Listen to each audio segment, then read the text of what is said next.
ವಾ ವಾ ವಾ ವಾ, ಬನ್ನಿ ಮಹಾರಾಜ್ರೆ. ನೀವ್ ತರಕಾರಿ ತರೋಕೆ ಬೇರೆ ಸಿಟಿಗೆ ಹೋಗಿದ್ದೀರಾ ಅಂತ ಅನ್ಸಿತ್ತು. ಇಲ್ಲ, ಹಾಗೇನೂ ಇಲ್ಲ. ಅದೇನಂದ್ರೆ ಬಾಯ್ ಮುಚ್ಚು. ಇವತ್ ಮತ್ತೆ ನಿನ್ನಿಂದಾಗಿ ನನ್ ಮಗಳಿಗೆ ಅವಮಾನ ಆಗಿದೆ. ಅಮ್ಮ, ಆ ದೇವ್ರು ನನ್ ಯಾವ ಜನ್ಮದ್ ಸೇಡ್ ತೀರ್ಸ್ಕೊಳ್ತಿದ್ದಾನೋ ಏನೋ. ಅವನಿ, ಈಗಿಂದೀಗ್ಲೇ ನೀನು ಇವನಿಗೆ ಡಿವೋರ್ಸ್ ಕೊಟ್ಬಿಡು ಪ್ಲೀಸ್. ಅವನಿ. ಅಮ್ಮ, ನೀವ್ ಮತ್ತೆ ಇದನ್ ಶುರು ಮಾಡ್ಬೇಡಿ. ಈ ಸತಿ ಗೌತಮಿಂದ ಏನು ತಪ್ಪಿರ್ಲಿಲ್ಲ. ಆದ್ರೆ ಪ್ರತಿದಿನ ಈ ಡಿವೋರ್ಸ್ ಬಗ್ಗೆ ಕೇಳಿ ಕೇಳಿ ನನಗ್ ಬೇಜಾರಾಗಿದೆ. ಹಾಗಾದ್ರೆ ನಾನ್ ಏನ್ ಮಾಡ್ಲಿ? ಇವನ್ ಮುಖ ನೋಡ್ತಿದ್ದಾಗ್ಲೆಲ್ಲ ನನಗ್ ಉಸಿರು ಕಟ್ಟುತ್ತೆ.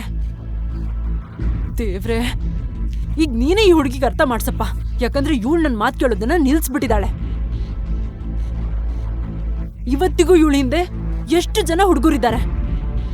ಆದ್ರೆ ಇವಳು ಗೀತಾ ಈ ರೀತಿ ಆಡೋದು ಮತ್ತೆ ಡ್ರಾಮಾ ಮಾಡೋದು ಹೊಸ್ತೇನಲ್ಲ. ಅವಳು ಹೀಗೆ ಪ್ರತಿದಿನ ಅವನಿಗೆ ಎಮೋಷನಲ್ ಬ್ಲಾಕ್ ಮೇಲ್ ಮಾಡ್ತಿದ್ಲು. ಗೌತಮ್, ನೀನ್ ಹೋಗು, ಏನಾದ್ರೂ ಅಡ್ಗೆ ಮಾಡು. ಅಮ್ಮನ ಹತ್ರ ನಾನ್ ಮಾತಾಡ್ತೀನಿ. ಮತ್ತಿಲ್ ಕೇಳು, ಏನಾದ್ರೂ ಚೆನ್ನಾಗ್ ಮಾಡು. ಮತ್ತೆ ಸಿಂಕಲ್ಲಿ ಒಂದು ಎಂಜಿಲ್ ಪಾತ್ರೆ ಉಳ್ದಿರ್ಬಾರ್ದು. ಹೋಗು. ತಕ್ಷಣ ಗೌತಮ್ ಕಿಚನಿಗೆ ಹೋದ. ಆದ್ರೆ ಗೀತಳ ಕೋಪ ಇನ್ನೂ ಕಡಿಮೆ ಆಗಿರಲಿಲ್ಲ. ಅವಳ ಕಣ್ಣಲ್ಲಿ ಕಣ್ಣೀರು ಸಹ ಇತ್ತು.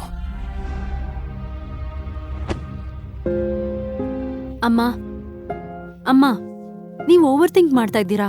ಆತರ ಎಲ್ಲ ಏನೂ ಇಲ್ಲ. ಮಗಳೇ ಪ್ಲೀಸ್, ಇನ್ನೂ ತಡ ಆಗಿಲ್ಲ.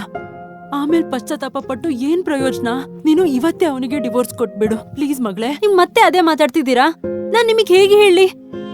ನೋಡಿ, ನೀವ್ ನನಗೆ ಎಷ್ಟೇ ಹೇಳಿ, ಆದ್ರೆ ನಾನ್ ಗೌತಮ್ಗೆ ಡಿವೋರ್ಸ್ ಕೊಡೋದಿಲ್ಲ.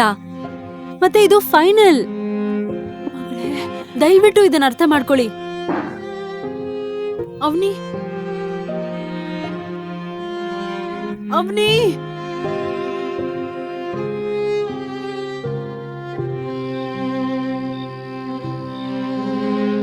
ನಿಮ್ ಜೇಬಲ್ಲಿ ₹1 ಕೂಡ ಇಲ್ಲ ಅಂತ ನನಗೆ ಗೊತ್ತಿತ್ತು. ಇಲ್ಲಿ ಸುಮ್ನೆ ಟೈಮ್ ವೇಸ್ಟ್ ಮಾಡ್ತಾ ಇದಾರಷ್ಟೇ. ಅವನಿ ಇವತ್ತು ಡಿವೋರ್ಸ್ ನಿರಾಕರಿಸಿದ್ಲು. ಆದ್ರೆ ಆಭರಣ ಅಂಗಡಿಯಲ್ಲಿ ನಡೆದ ಅವಮಾನ ಅವಳ ಮನಸ್ಸಿನಲ್ಲಿ ಇನ್ನೂ ಇತ್ತು. ಗೌತಮ್ ರೂಮ್ ಒಳಗ್ ಬಂದ ತಕ್ಷಣ ಅವನು ಸ್ಯಾಂಡ್ವಿಚ್ ಪ್ಲೇಟ್ ಇಟ್ಟು ಅವನಿ ಕಡೆ ನೋಡ್ದ. ಅವನಿ, ನಿನ್ ಗಿಫ್ಟ್ ಬಗ್ಗೆ ಚಿಂತಿಸ್ಬೇಡ. ನಾನು ಏನಾದ್ರೂ ವ್ಯವಸ್ಥೆ ಮಾಡ್ತೀನಿ. ನೀನ್ ವ್ಯವಸ್ಥೆ ಮಾಡ್ತೀಯಾ? ಹೀಗೆ ಏನು ಮಾಡೋದ್ ಬೇಕಾಗಿಲ್ಲ. ಸುಮ್ನೆ ಹೋಗಿ ಚಾಪೆ ತಗೊಂಡು ಕೆಳಗಡೆ ಹೋಗಿ ಮಲ್ಕೋ.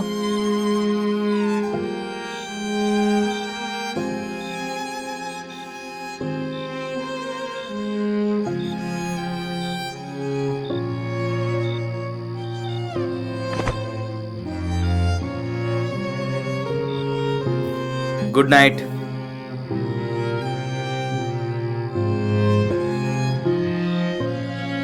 ಗಿಫ್ಟ್ ಖರೀದಿಸಲು ಆಗದಿದ್ದ ಕಾರಣ ಅವನಿಯ ಧ್ವನಿಯಲ್ಲಿ ಅವಳ ಕೋಪ ಸ್ಪಷ್ಟವಾಗಿ ಕಾಣ್ತಿತ್ತು. ಆದ್ರೆ ಗೌತಮ್ ಗಾಯತ್ರಿ ದೇವಿಗಾಗಿ ತುಂಬಾ ಗಿಫ್ಟ್ಗಳನ್ನ ಖರೀದಿಸಿದ್ದಾನೆ ಎಂಬುದು ಅವಳು ತಿಳಿದಿರಲಿಲ್ಲ. ಅದನ್ನ ನೋಡಿ ನಾಳೆ ಅವನಿ ಶಾಕ್ ಆಗಲಿದ್ದಾಳೆ.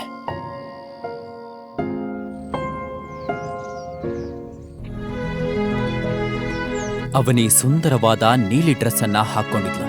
ಅದು ಅವಳ ಸೌಂದರ್ಯವನ್ನ ಇನ್ನಷ್ಟು ಹೆಚ್ಚಿಸ್ತಿತ್ತು. ಗೌತಮ್ ಕಾರ್ ಓಡಿಸ್ತಿದ್ದಾಗ ಕನ್ನಡಿಯಲ್ಲಿ ಅವಳನ್ನ ಮತ್ತೆ ಮತ್ತೆ ನೋಡ್ತಿದ್ದ. ಕೆಲವೇ ಕ್ಷಣಗಳಲ್ಲಿ ಗೌತಮ್ ಕಾರನ್ನ ರಾಜ್ಗುರು ಮನೆ ಮುಂದೆ ನಿಲ್ಲಿಸಿದ. ಮನೆಯಲ್ಲಿದ್ದ ದುಬಾರಿ ಕಾರ್ಗಳು ಮತ್ತು ಅಲಂಕಾರಗಳನ್ನ ನೋಡಿ ರಾಜ್ಗುರು ಕುಟುಂಬದ ಎಲ್ಲ ಸದಸ್ಯರು ಪಾರ್ಟಿಗಾಗಿ ಬಂದಿದ್ದಾರೆ ಎಂಬುದು ಸ್ಪಷ್ಟವಾಗಿತ್ತು.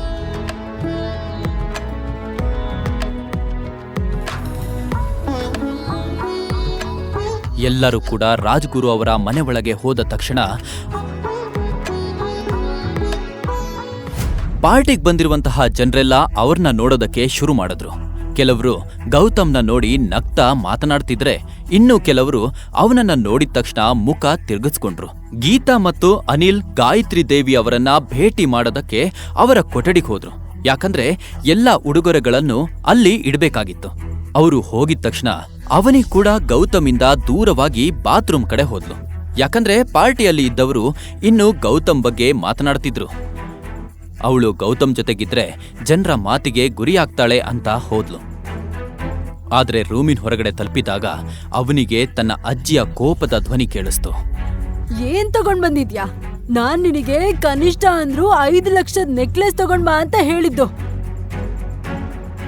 ಮತ್ ನೀನ್ ಇದನ್ ತಂದಿದ್ಯಾ? ಹಣ ಇರ್ಲಿಲ್ಲ ಅಂದ್ರೆ ನಿನ್ನ ಕೆಲ್ಸ ಇಲ್ದಿರೋ ಅಳಿಯನಿಗೆ ಕೆಲ್ಸ ಮಾಡೋದಕ್ಕೆ ಯಾಕೆ ಹೇಳೋದಿಲ್ಲ ಅಂತ. ದಿನ ಇಡೀ ಮನೇಲಿ ಸುಮ್ನೆ ಇರ್ತಾನೆ, ಫ್ರೀ ಊಟ ಮಾಡ್ತಿದ್ದಾನೆ.